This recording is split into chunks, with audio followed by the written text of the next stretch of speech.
Grief isn't something we're trying to repair or fix or make go away. With trauma, it's an injury we can heal and repair and bring integration for. Grief is our authentic heart's expression of what is there. This is my heart being my heart because this thing is gone.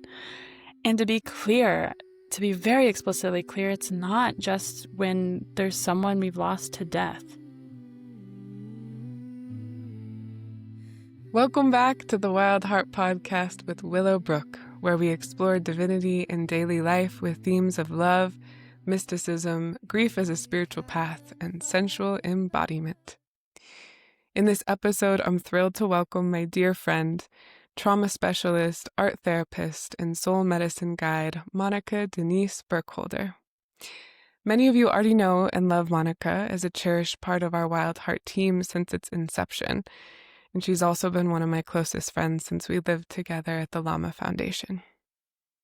In our special conversation, Monika explores themes of belonging, the intersection of grief and trauma, and ways to expand our capacity to be with the big human experiences. Monika shares her insights on trauma integration, the role of witnessing in emotional processing, and we investigate the significance of embodiment and pleasure in the context of grief.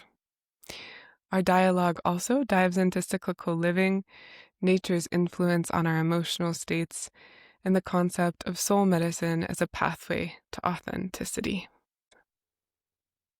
If you don't already know Monika, you're in for a treat. She's a medicine woman of the soul, an art therapist, trauma therapist, somatic practitioner, grief tender, and songcatcher at the intersections of stone and river. With her basket of intuitive wisdom and practical skills, Monika Denise founded Four Moons Howl, where she offers soul medicine for the Souljourner. She offers one-on-one sessions and group workshops, as well as collaborating on community offerings with other practitioners, like Wild Heart. And she also co-facilitates embodied grief rituals as a co-founder of Medicine for Our Times. As an artist, Monika Denise sells art for ritual, including pottery, earrings, her calendar My&Moon, and twice a year she can be found co-guiding soulful canoe trips on the Green River in Utah for the river's path. Throughout every thread of her offerings, Monika Denise is in service to living with access to the authentic self, empowered and free. Thank you for being with us, Monika. Thank you for tending the community and being a part of this ongoing gathering for over 3 years. It's so wonderful to be here with you. Every time we do something like this, Willow, it's this moment to pause and realize what it is that we get to be in community and to offer our gifts together in the world, and to have such a dear friend to co-weave with is so special. We were just talking the other day how that can be a rare thing. And so, yeah, I'm having that wave of like, wow, we're friends and we get to show up together in this way. It's so wonderful. Thanks for inviting me onto the podcast as well. Such a joy. And I know, even in preparing to be recording today, I was thinking back to the times at Lama when we were sitting outside the dome, thinking maybe one day we'll be both practicing art therapy in a yurt somewhere. Like, we didn't know what it would look like, but we get to do it in this form, which is one of the greatest gifts of my life for sure.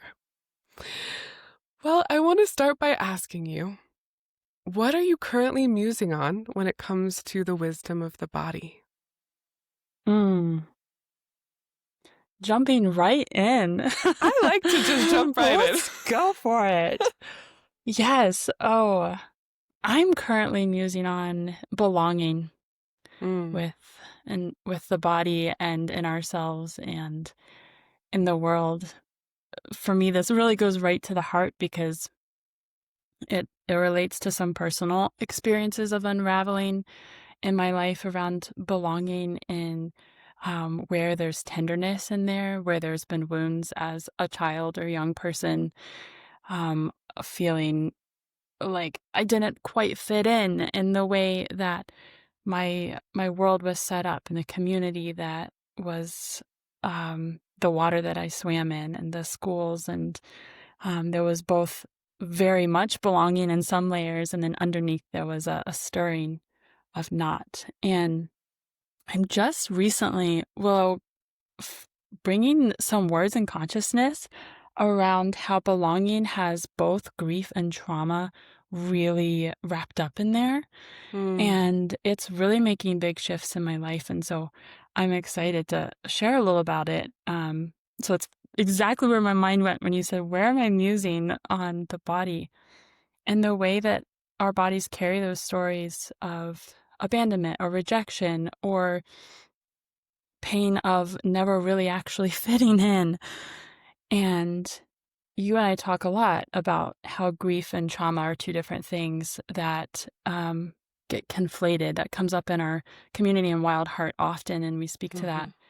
And this is one of those examples where, unfortunately, in our Western society, we don't have a lot of maturity in our overall sense of around this place of moving from an infant that is whose existence is dependent on their parents for survival into something where we are feeding and taking care of the nutrients we need for survival. Basically, that we exist whether or not our parents exist, in a really boiled down way. And that, I don't know if you can feel a little like, oh, like just saying those words can feel radical of, whoa, can that actually be true? Is that allowed? Is it safe? There's reverberations there because of how much we haven't quite made that step into our self-sovereignty. And when we do that, it allows for deep connection. It allows for intimacy. It allows for spaces where we can really be met and feel that, which so much of our longing to feel. And as my teachers, I might reference them several times from the Holywell, Kiddiston Mora, incredible school for liberation. As they like to say around belonging, is that I'm not a me to belong to. I'm not a something to belong to. I'm just a me.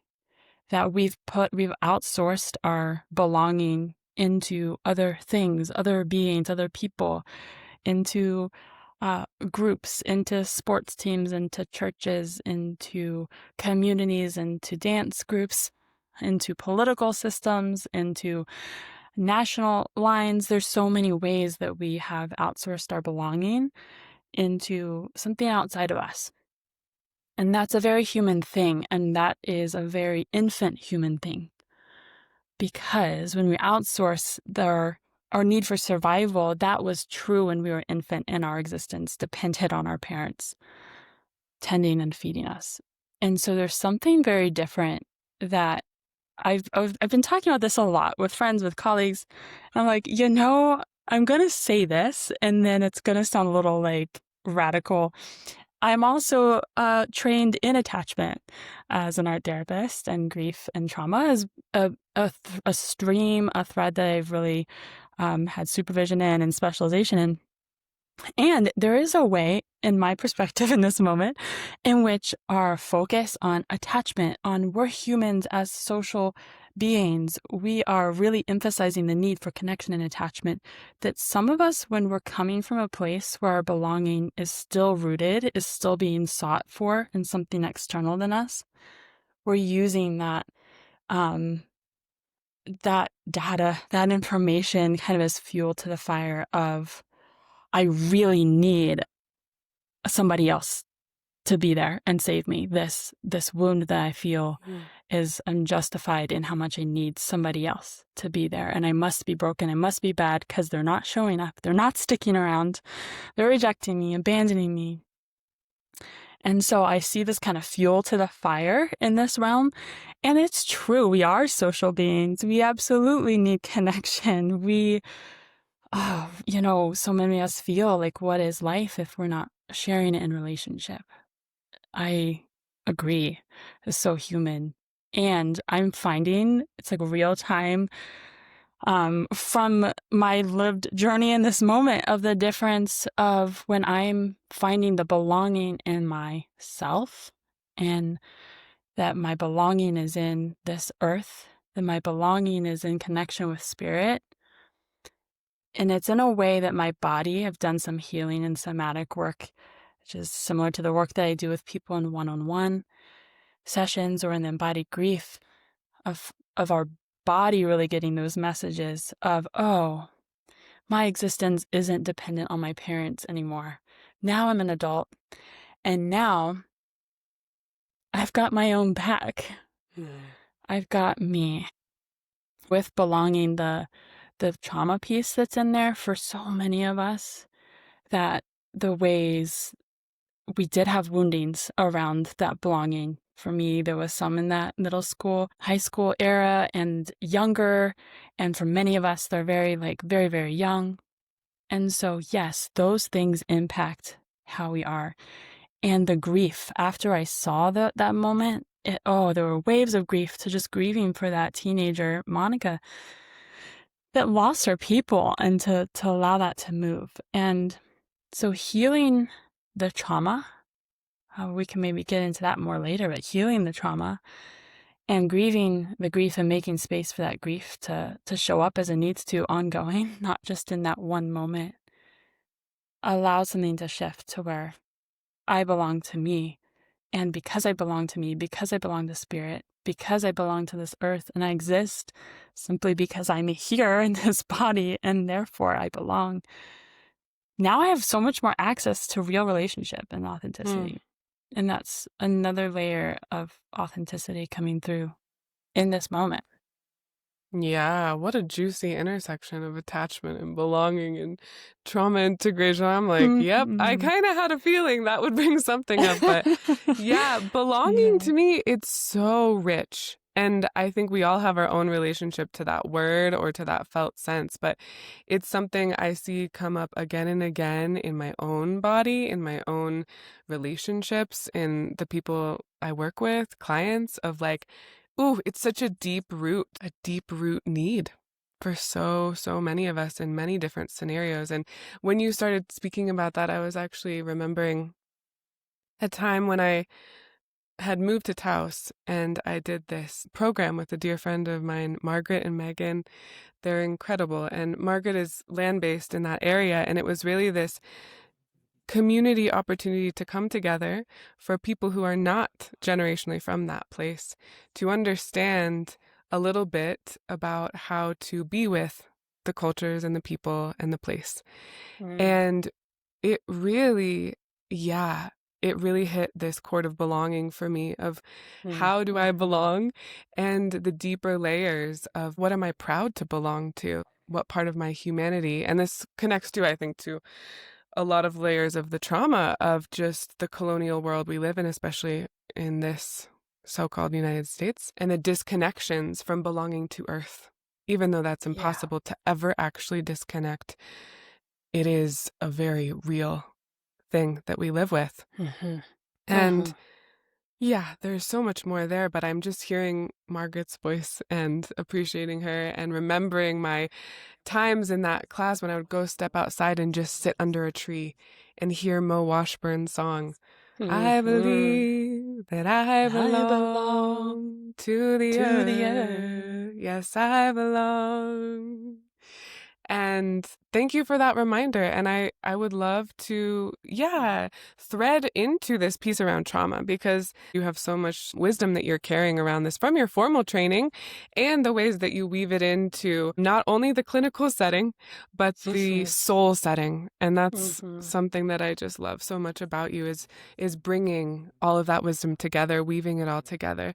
And I would love to hear you walk us through a trauma integration process, how you see it unfolding, and perhaps anything, that you want to weave in around belonging in that. And let's see where that takes us. Yeah. Of course, you ask such good questions. This is why you make a great podcast host. Aww. In addition to many things. Yes, I am an instinctual trauma response certified trauma specialist. That is, in short, a trauma specialist that am trained in the instinctual trauma response method, the ITR method. And what that method is very similar to EMDR, is much more well known in its understanding of neuroscience and the brain, and how in a trauma, and to say the ITR method has a similar understanding, and I'm going to speak from that lens because I don't know EMDR as thoroughly, but you will find parallels. That in a trauma, the brain's hemispheres stop talking to each other, the left and the right. And that is a wise protective factor that allows us to move quickly and to go into that instinctual realm. That our left brain, if it was still connected to the right, it would be slower thinking us through, what should I do? What's best? And so that's a wise protective factor. And in the trauma, the brain records the memory from both hemispheres still. There is a right-brained memory and there's a left-brain memory. And when you move through and you survive and your brain kind of reconnects, it doesn't necessarily integrate or connect the brain from that time and place. So what that means for us, the right brain's memory is very much based in senses, in images, in, I said senses, but taste, smells, touch, in songs. It's the timeline for the right brain is always now, right now, or just about to happen. That's that imminent place, the immediate place. The left brain is the one who is really great at telling the story with the beginning, middle, and end. It's got the timeline down. It's a historian, a narrator, and left brain, because of that, left brain knows that there was a past, that there is a present, and that there will be a future. And the left brain's memory is usually more verbal. Got the words, the access to that place. So when our brain is integrated about a memory, a moment, you might think about like, oh, I went to my friend's house and she made this amazing soup and it smelled so good when I came in. And then we talked for a long time. And then this stuff came up and I got really sad and I was just crying. And then we ended up in tears rolling on the floor because that's just how that went. And then we were suddenly, you have this story that integrates the story of it as well as that sensory material. And because the left brain is integrated there, your brain and your body mind, your whole system, the places that aren't just conscious, your whole system understands that those tears and that soup and that laughter was all back then yesterday when you were there with your friend, and that is over. That was back then and now is now. And so there's spaciousness in our systems because we can have perspective. That moment was in the past. Now, if it's not a traumatic moment, it probably wouldn't be so upsetting if that was feeling like it was happening right now. But you can see that in a trauma, when that connection isn't happening, say that a visit, something traumatic had happened, and the smell of soup is suddenly disconnected from time and place. It is a floating, I think of it as like a floating shrapnel, or I did a lot of Legos as a kid, and so I often have this memory of the dumped out Legos all over the ground, and you're walking across trying to get the red Legos over there, and you step on them, and the pain of stepping on Legos, those loose bits, that's the experience of a symptom, a trigger when it's not integrated. It's loose Legos all around on the ground that will just go through our day, smell soup, and bam, our right brain is saying immediately, right now, I'm not safe. And that's the brain that right brain's doing its right brain thing that we want it to do. It's wise. It's not that something's broken in us if that's happening. What it is an injury. There's an injury where there wasn't an integration. I'm here to let you know that getting on our Wild Heart email list is the best way to stay in the loop about upcoming events and everything we're up to at Wild Heart. Receive our musings on divinity and daily life, feminine wisdom, embodied writing, and grief as a spiritual path at wildheart.space.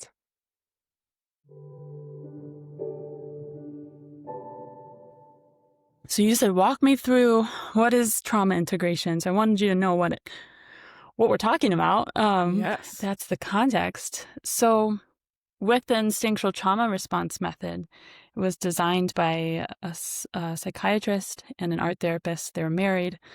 As an art therapist, I love the protocol because I'm, into the art of it, but also as someone who loves brains and how they work, it's a brilliant process. And also, it's so practical, the power that I witness, and the ease that it brings for people, the healing of those trauma injuries. And the way it works is it uses the art process, drawing. A lot of people are like, drawing, I'm not an artist. And we're talking stick figures. We're talking quick scribble, get it out, not classroom art kind of art. And we're using that process because the right brain, that is its language. So we're using the right brain's language to say, what was the moment before this terrible thing happened? So we put bookends for the trauma integration. What's the before moment? What's the after moment? When it was all said and done, and already we're helping to have containment for the brain to know that that was over and finished and done. And then we use the art process to go through each of the moments of the instinctual trauma response. And I'll say them because there's just a handful. And I think you'll be like, oh, duh, obviously, like they make so much sense. We live them. The startle, the gasp, something's wrong. There's a bear. Like, if you ever walked at night and you see a mailbox, but you think it's a bear, that gasp is the startle. The thwarted intention is what we know as the fight or flight. It's a commonly well-known one, the fight or flight. But if there was a situation like there's a bear, it's actually a mailbox, and I try to run away and it works because the mailbox isn't moving, my heart will be pumping. I'll get away and I'll turn around like, oh, ridiculous. That was terrifying. I thought that was a bear and it wasn't, and now I'm okay. Our system moves through the wave of sensation because it works. When that is what we call a thwarted intention. Run away, if the runaway doesn't work or the fight back doesn't work, that's a thwarted intention. And that goes into our whole nervous system, drops into the freeze with the rush of endorphins, with that morphine shot that we've all experienced in some way or another. And that freeze is the body, it's like playing dead, like a possum. Again, wise response. The freeze is the hallmark of a traumatic event, if something is trauma or not. And so after that freeze moment, the altered state, that is that disconnected, dissociation. Sometimes we have a lot of charge around dissociation's a terrible thing. It's not. It's such a helpful response our brain does. And when we if we're fixed in that dissociation state and we feel like we can't get things done because that fixed state of dissociation is always interrupting us, that's a good indication for there's probably a trauma that wants to be integrated to ease that dissociation, to turn down the volume for it to be eliminated. So after the altered state, we go into automatic obedience. A lot of awareness right now is coming up of the fawn moment, that doing what you got to do, the pleasing to get through it, and then the self-repair, and then the after. So trauma integration is going through those moments, letting the right brain get those out, adding in the body sensations. Then we incorporate the left brain by putting down the left brain story, the narrative, and then the therapist represents to the person so that the brain gets both sides of the information. Yeah. I know, there's such relief. Even just walking through that, it's like, the feeling. It's, again, back to the Lego metaphor. It's like you finally build the castle with all the Legos and there's none left on the ground to step on, then you're like, I actually don't want to see this castle anymore. And you can open the closet and put that on the door in there and close the door.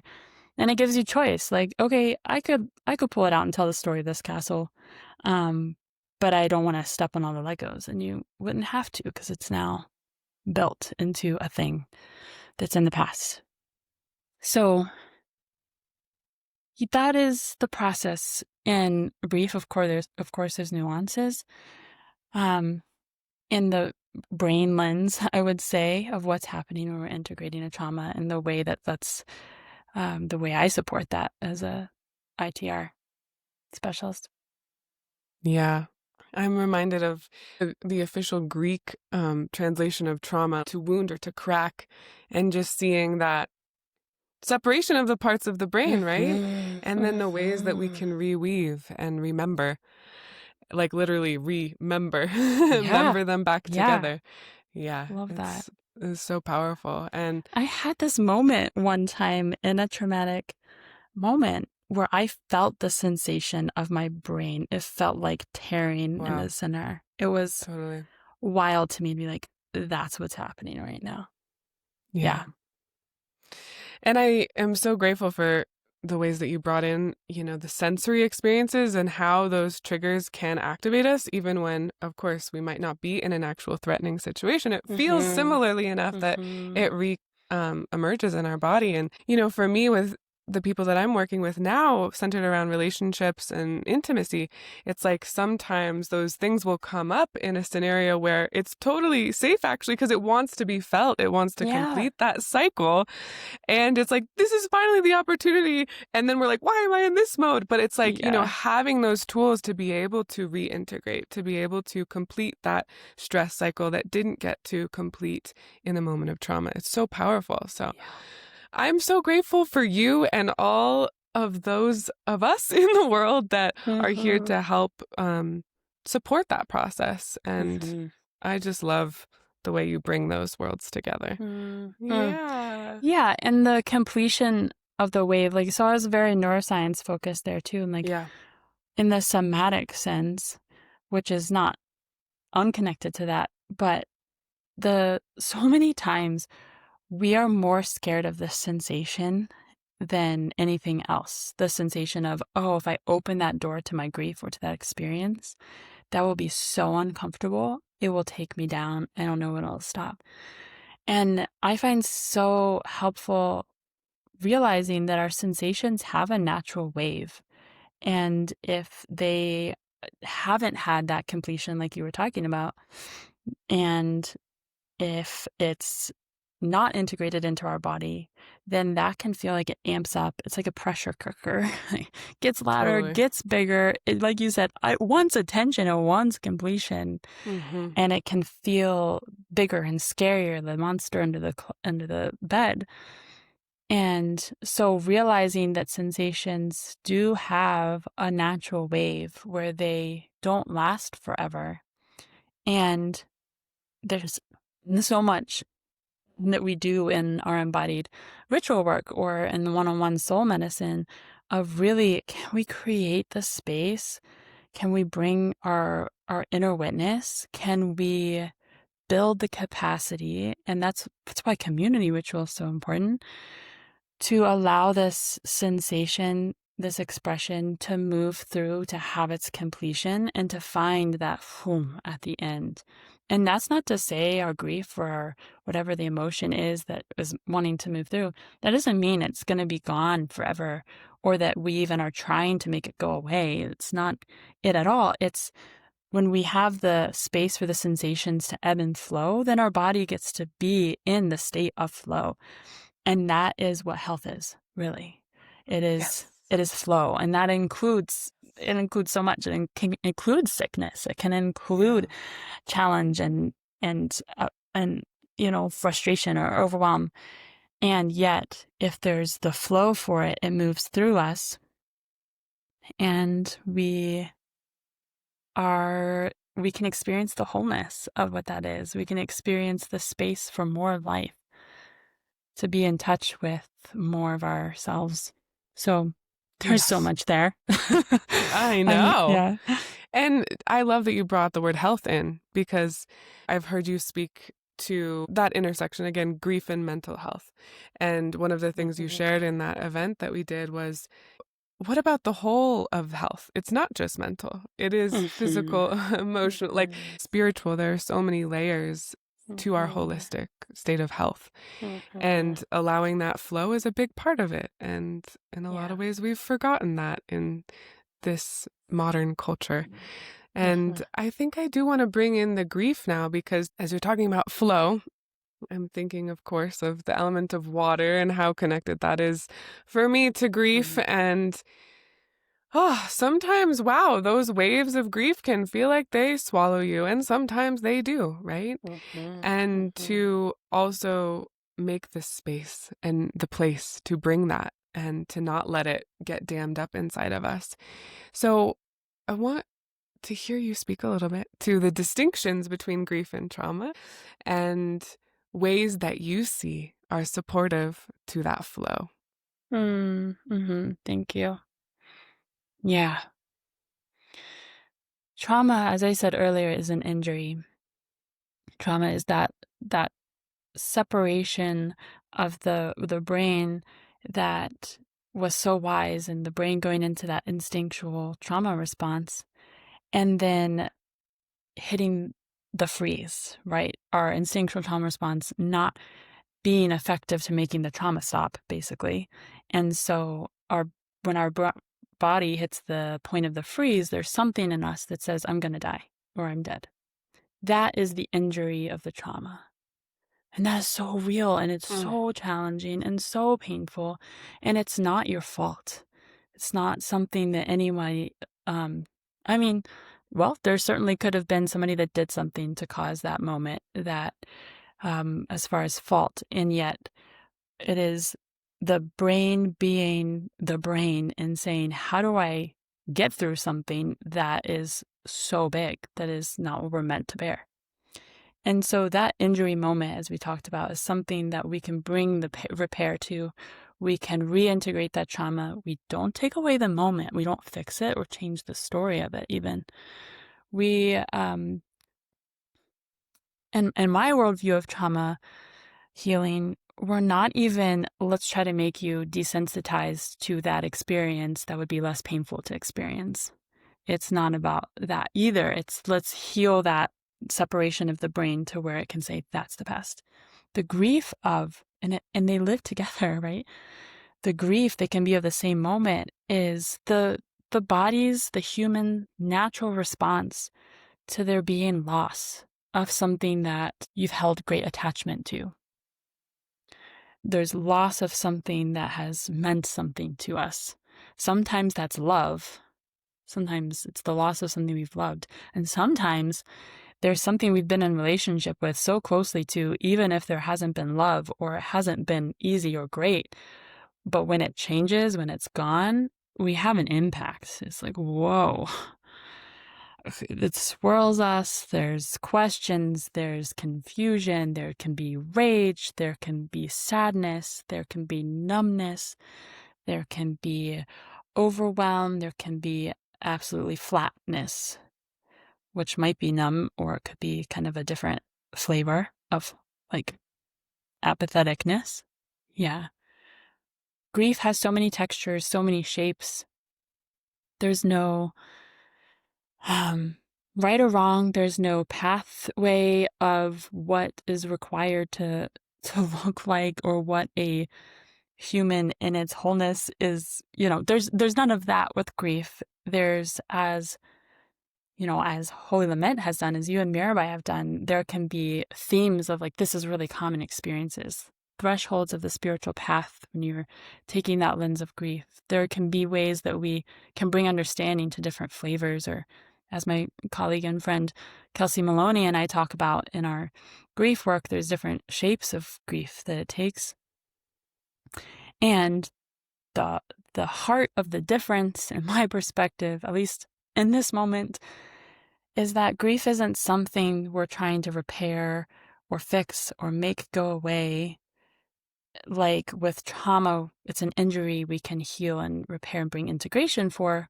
Grief, it's not even something really that we bring comfort to in the sense of there, feel better.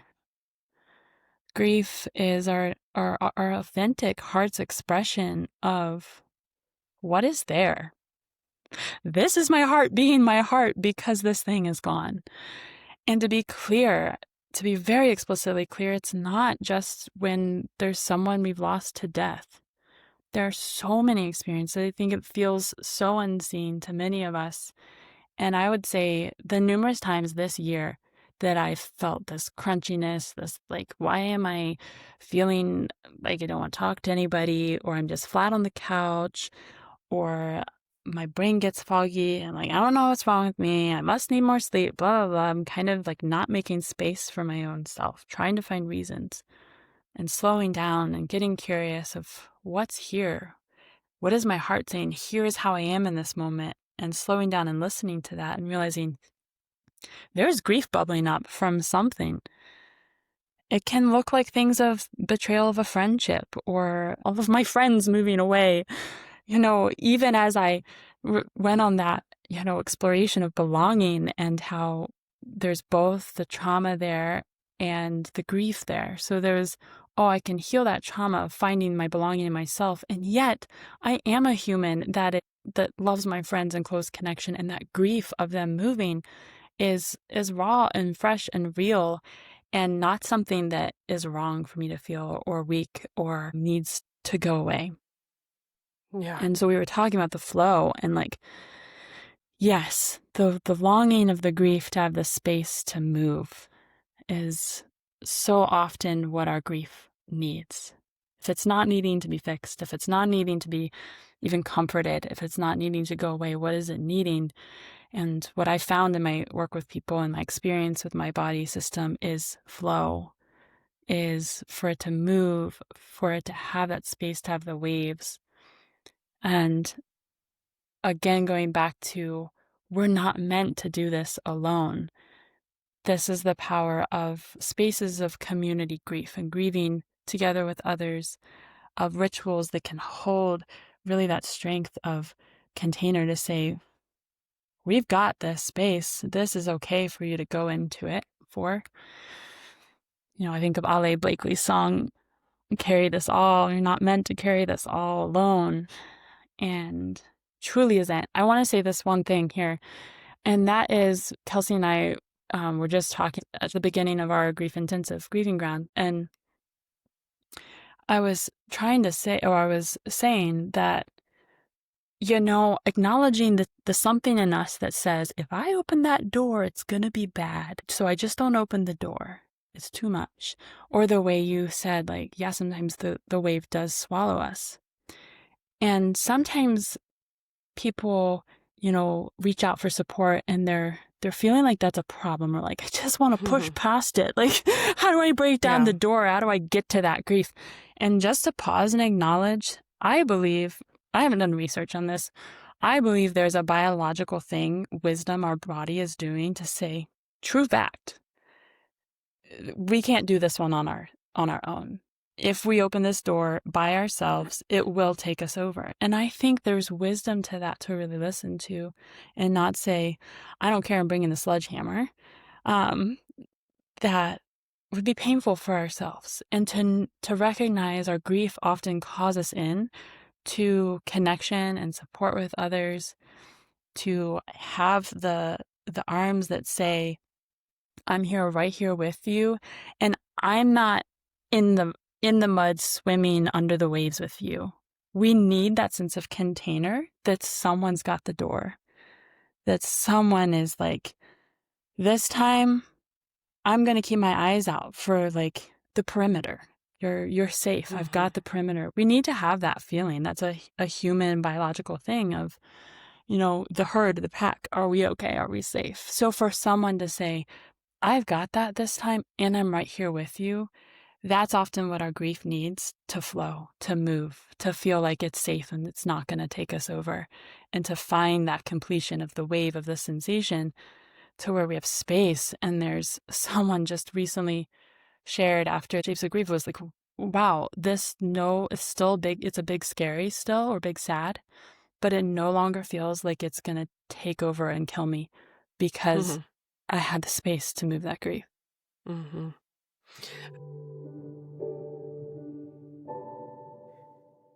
Grief is not a mistake. It's a sacred response to the profound love we carry. Whether your loss is fresh or long held, our grief community Holy Lament, with Wild Heart co-founder Mirabai Starr and myself as a support, offers a space of companionship, creativity, and soul-deep transformation. Through the alchemy of reflective writing, poetry, shared witnessing, and sacred song, we invite you to explore the healing landscape of grief in a circle of loving presence.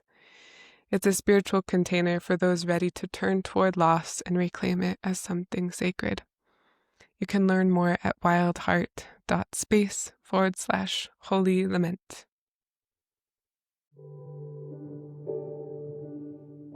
Absolutely. I know. And what you were saying there of like, at the beginning, you know, grief isn't something to fix. And that's true.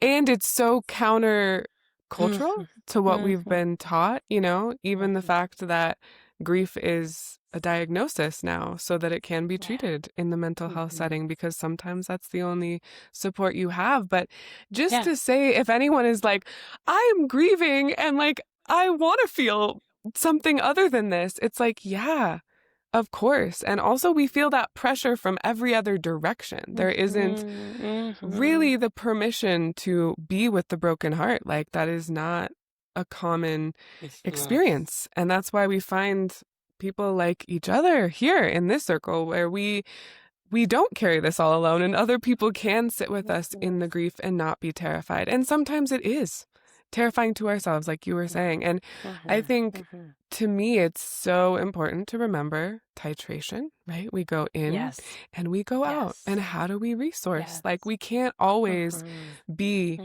in the depths. It's not how we're meant to live. And sometimes, especially when we have an acute loss, or like you said, it's not always the death of a person. There's so many forms of grief. And I'm really happy you brought that in, because yeah, for me, you know, even just someone I was working with today, one-on-one, a client, it's like the grief of an absent parent. They might be still living, and that absence, there's so much grief there. And it's not something we can just feel better in the snap of a finger or even in one process. It's like, how do we live with the grief? Live with that that absence. For many of us, that's what it looks like. And I want to explore this question of how do we expand our capacity to be with the big emotions? You know, we're talking about, wow, it can feel so overwhelming, so scary. Yes. And how do we titrate in and out of it? But I want to hear a little bit about how you support people to be with those big emotions. Yeah. Thanks for sharing your wisdom. It sparks to mind this quote that Kelsey and I often share of Francis Weller, that grief is a nutrient-dense territory that's here to deepen and open me up into capacities to be human. And that, it's not about staying in the muck all the time, that the flow of the grief does widen and allow for other experiences. I remember when I was young, and any joy or laughter, I was like, that's not allowed. I'm grieving. My grandma died. I cannot have fun. And this finding the power of that is not a disservice to my grief. That is not me forgetting my grandma.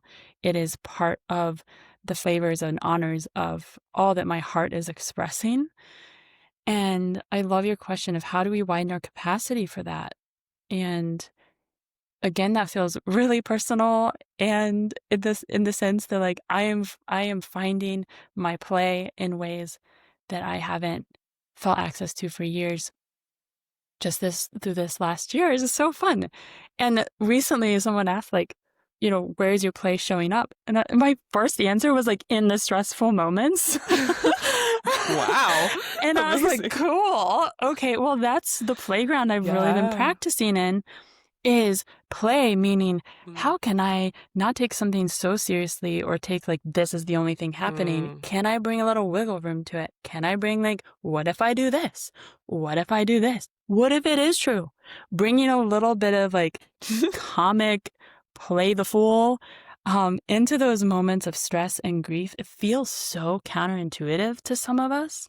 Yeah. Some people, honestly, that feels easier than being with the sensations. One's not better than the other. We all have our wirings.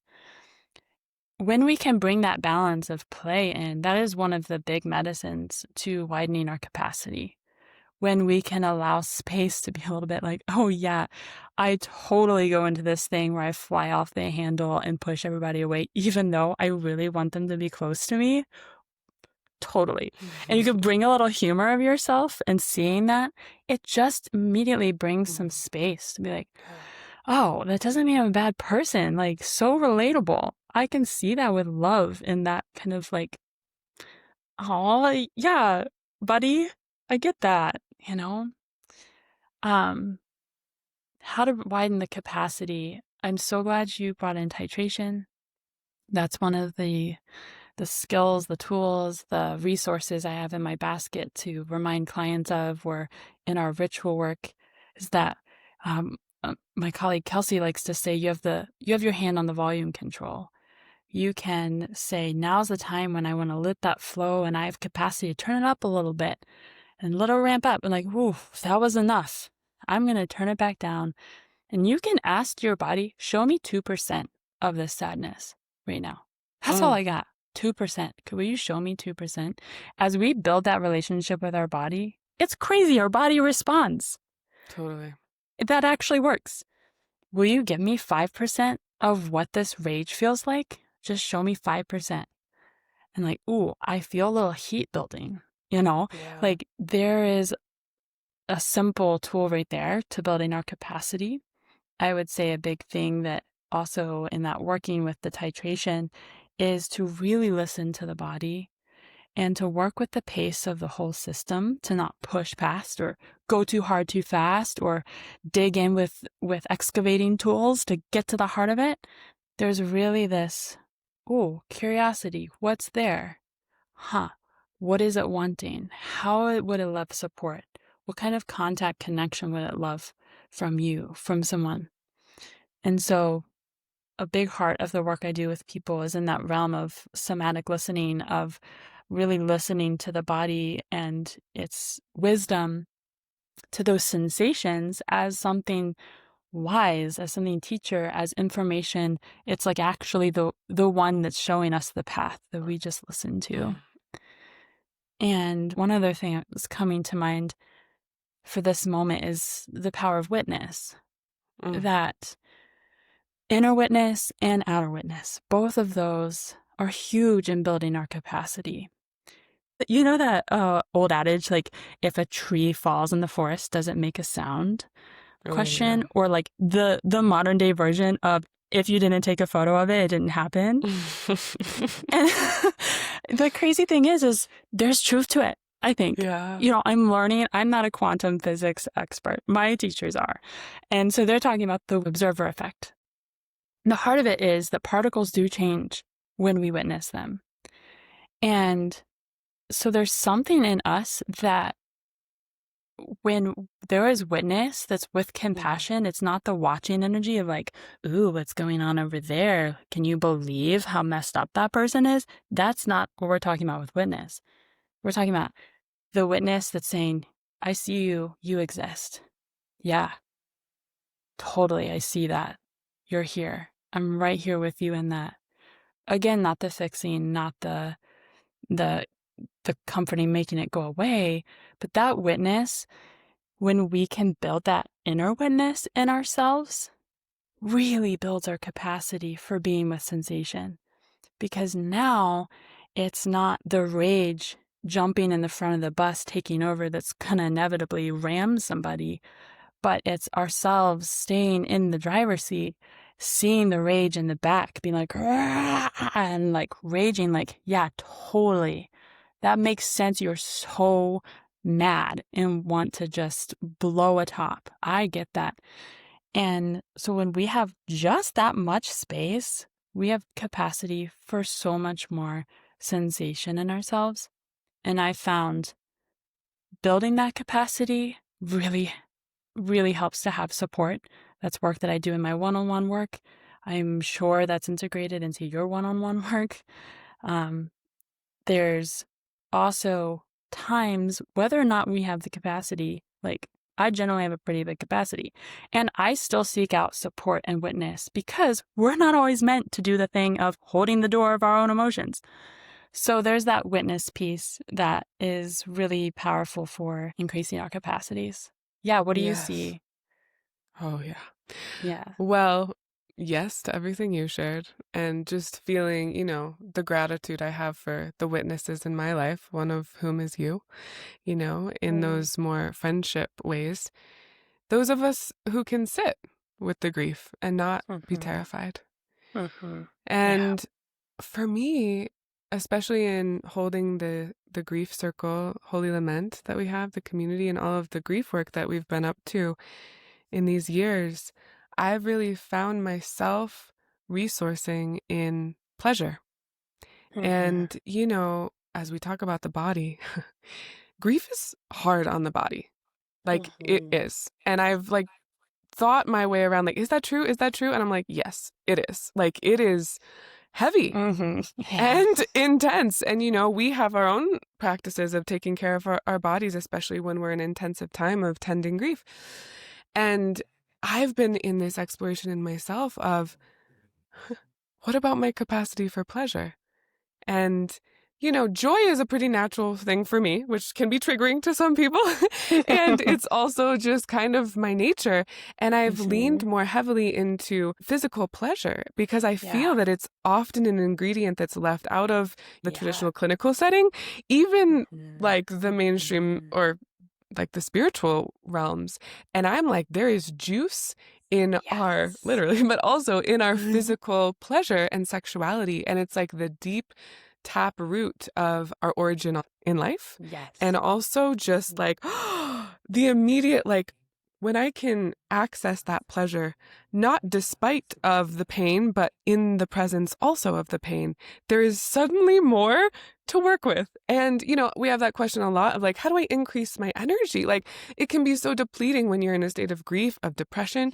And it's like there is an accessible resource within our bodies. Mm-hmm. Sometimes, the pleasure feels very far away, and I work with people around that too. That's very natural and very, very common. And Mm-hmm. also, pleasure isn't just in our sexuality. It's in our Mm-hmm. laughter, it's in the Mm-hmm. sun, it's in our strawberries that we eat at breakfast, and Mm-hmm. expanding our view of what pleasure is. So Yeah. that's really where I'm focused and working with people in their reclamation of sensuality and intimacy and relationship. I'm doing 50% off of my one-on-one sessions for the rest of the year because I feel so passionate about bringing that in as a way of Mm-hmm. Mm-hmm. titration and also of a way of being with the grief in a resource place. I love that. And you are the perfect person. The delight and sensory exploration from the beginning of knowing you, that was something you embody Mm. and you really weave in. And it's amazing you're bringing this up in this, well, of course, you're bringing it up in this moment, but I just was working with a Souljourner this morning when Mm. was the realm of I'm not in touch with my eroticism. And that is like, I both feel okay with it, but also there's grief about it. And as we followed those threads, really in illuminating the eroticism that she had that was connected with connection with earth. Oh yes. And Oh yes. I was like, yes. And I knew you were going to be jazzed about this too. It was like, yeah. And that's a lot of where my pleasure center, where my expression of Oh full yeah. vitality of life, movement of life force, and what a space maker indeed. And the way that um, bringing in more access to ourselves by the support of nature, whether it's Mm. through this kind of erotic life force way, but something else that I know is both important to both of us is be in relationship with the natural world and how that also increases our capacity. I just feel like I would be harming my friendship with nature, with the world, if I didn't honor how living by the bay and the amount of times I've just sat with the water or been on the water and let the vastness of an ocean hold my grief, or to be at the expanse of a desert and to feel the barrenness and yet the raw vitality and life that is there in the desert. And connection with nature is absolutely, whether it's through that eroticism center or if it's in the building of the relationship and letting the mirrors reflect us and letting the land hold us, is absolutely just feels like they're saying hello. Yes. Yes, let's remember nature that. had to be woven into this. Mm-hmm. And as we are currently entering fall season, and that reminder of what change and death and letting go looks like, and that it is also regeneration. Those leaves fertilize the soil. And that's another huge piece. When we lived at Lama, Monika was so invested in really bringing cyclical living into the way that we were imagining our community, because you live in that way. And, tracing those of us who bleed, right, in a way of when do we ovulate, when do we menstruate, what is our literal physical cycle, and no matter what your physical anatomy is doing or what period of life you're in, that we're all cycling in that, right? Yes. And I'm reminded of course, our walks across the Llama land every full moon and new moon, and these ways that, nature is not only a resource, it is the source. You brought the erotic in there too, because there's so much to that. So good. The memories are rich with you of really, it was so special that we got to live so close to the land together and really anchor in to those rhythms of earth and moon. And I would say that was always an important part of my life, but it wasn't so conscious. In that exploration, I eventually started a series, the Soul Medicine Through the Season series, that I might bring back. It was on a hiatus, but we'll see. Many threads I tend, so stay tuned onto the newsletter. But yeah, the really conscious way of seeing, there is something dying, something letting go, something that's like, letting breath out and exhale. And I look out and there's the yellowish leaves, there's the gray settling in, the cold. I've got a blanket on my lap, and it's like, it's that season. And I can feel that as I'm moving through the hump of such fullness this summer. And like, okay, now there's slower energy. Now I'm seeing, what are the projects I've been tending in my work and offerings and love and play in the world that's enough for now. And to actually let them have completion and fertilize the soil.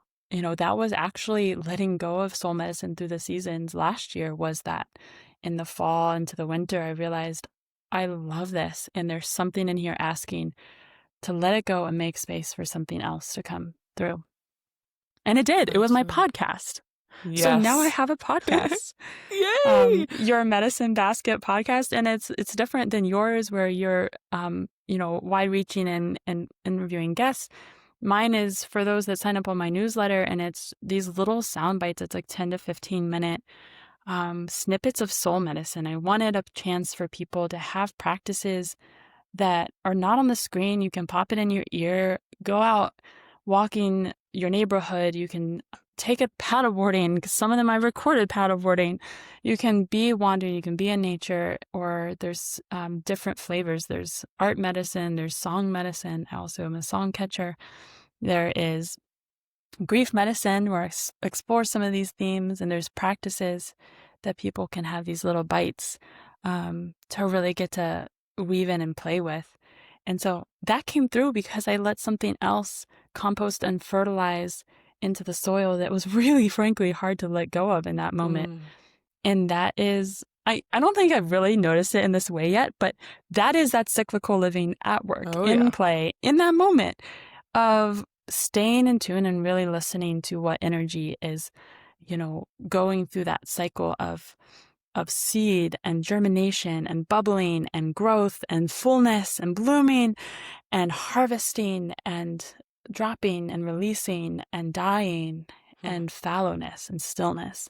And all of that is life, including the death. Sometimes we're like, life, death is opposites. Death is part of the life. And that cyclical living that we really apprenticed to and became really conscious with. And yeah, like you named, the moon cycle is really important for me and how I tend my energy of my body, the way I schedule my days so that every single day I'm not expecting the same kind of energy for myself to show up like the world does. That's a testosterone pattern. Great for people who that's their primary hormone. That's how testosterone cycles in the body. Not so for estrogen and progesterone. So really huge shift, literally in my energy capacities and in other physical ways. So yeah, the living with the cycles, I think that's what's there right now around it. Yes, absolutely. And I would love, as we wrap up, to hear just a little more about what does soul medicine mean for you when you say soul medicine for the Souljourner, and tell us a little about your one-on-one offerings and your My&Moon calendar and anything else you want to invite folks into to stay connected. Yeah, thank you. Soul medicine for me felt big enough to really hold the basket of the whole body, mind, spirit of a person. That soul medicine is that root, deeper place in us that is alive and exists regardless. And for me, in my path is so many times weaving together many different threads. And so in my work with folks, I realized when I was doing clinical work that I was really kind of bothered by this thing of people coming into this paradigm where it's like, okay, this is therapy, basically sitting down, like, what's wrong with me? Something's bad, I need fixing, and you know how to get me there. And it felt really disempowering to that person, really outsourcing their soul. And so I really wanted to find a way to just shift that enough to hold this space where I'm here as, yeah, I've got the door. This is your time. I have experience. I know this territory really well.